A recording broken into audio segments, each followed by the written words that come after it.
Okay, so this one's not yet done, but it's getting very close. This is a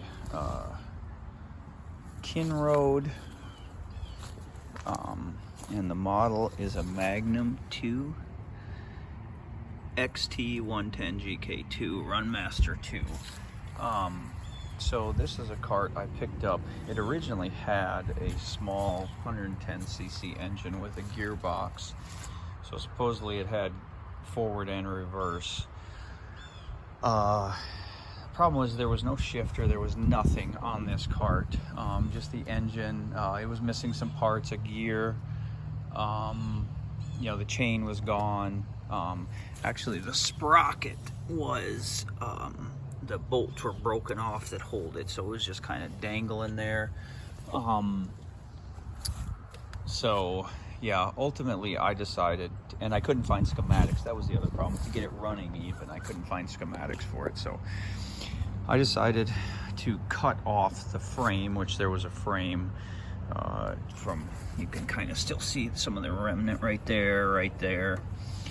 Kind of went up and over, and the engine bolted to it. So I cut all that off, and I welded together this setup that I have here, which is, so it pivots up front here. I actually welded just a heavy duty hinge, welded some bolts. So this piece just sets down and then you bolt it on there. So the hinge is welded to this crossbar here.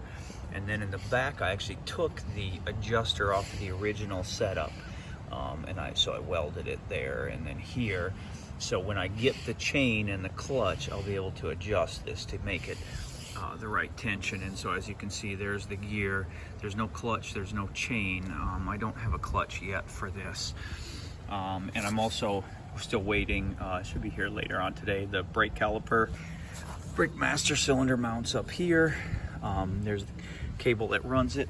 So I had to fix a bunch of other stuff. I fixed the pedals. The brake one wasn't hardly moving. The gas, this spring was broken, so I had to take it off and kind of bent it in a way that it'll still work. Ran a new throttle cable, basically just used a bicycle cable. Drilled this out ever so slightly to get it to fit in there. So it's got new cable all the way back.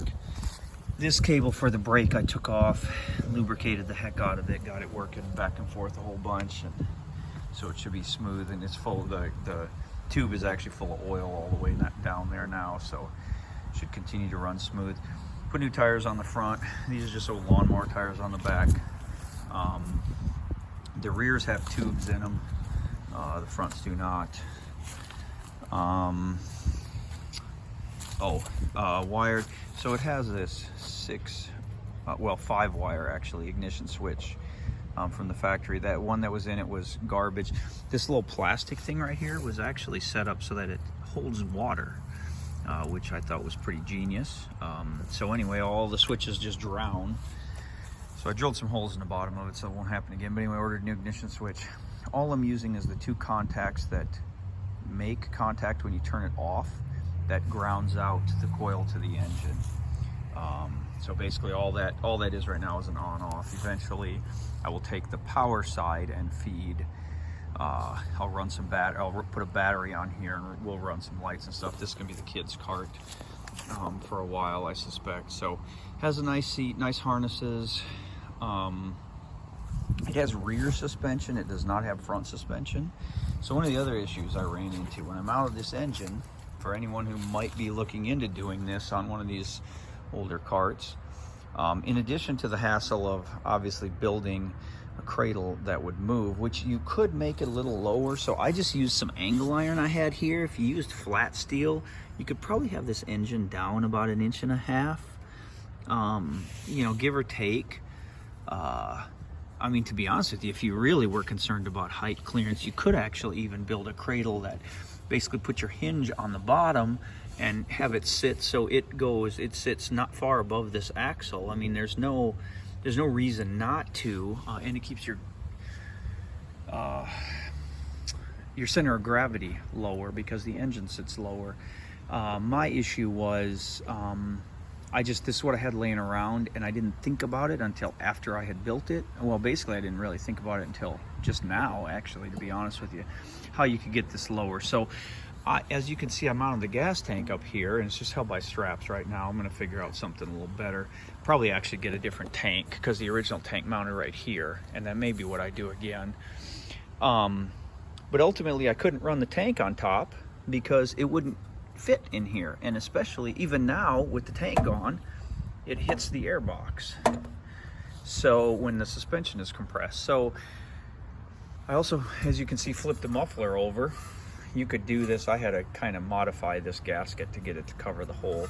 Ultimately, I ordered an aftermarket pipe I'm going to put on, and then put a muffler on it and stuff. So that'll be the solution for that. The air filter, I'm going to have to figure something out. Probably going to go with just an aftermarket K&N style filter with an adapter. I don't know. I'll look into that and see what that stuff takes. This engine didn't have a setup for the throttle cable here, so I just put a bolt up through the bottom with a nut to hold it tight. I have that nut upside down, so it's kind of almost like two washers that are smushing the throttle cable in place. It did have this clamp right here to be able to clamp the bicycle cable and throttle cable, whatever you want to call it, into place. So there's that. This engine is all stock, 196 cc, about 6.5 horsepower. I'm a little worried about the gearing. We're gonna tackle that a little as it comes. I may end up using a jack shaft, or what they call a jack shaft, basically an intermediate shaft that will make the gearing half of what it is. Because the way this is, according to the calculator online, this thing's gonna go pretty fast, like over 40 miles an hour. And I don't really want that. This is the gear it came with though, 30 teeth, 10 to 30 teeth at 3,600 RPM with this size tire. That's what you get over 40 miles an hour. So, so anyway, I'll probably, and I can't find a gear that's got this bore spacing. So I'm probably just gonna leave this and, like I said, add a jack shaft, which will make that half. Other than that, it's mostly the way it came. I still have a few other things I need to do. That light fixture has a broken deal, so I got to get a new insert for it and then wire all that up. I'm probably going to add some LEDs to the front.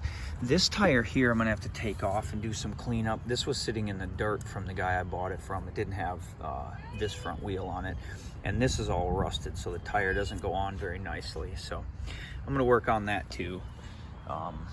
And then we'll see how that all turns out in the future.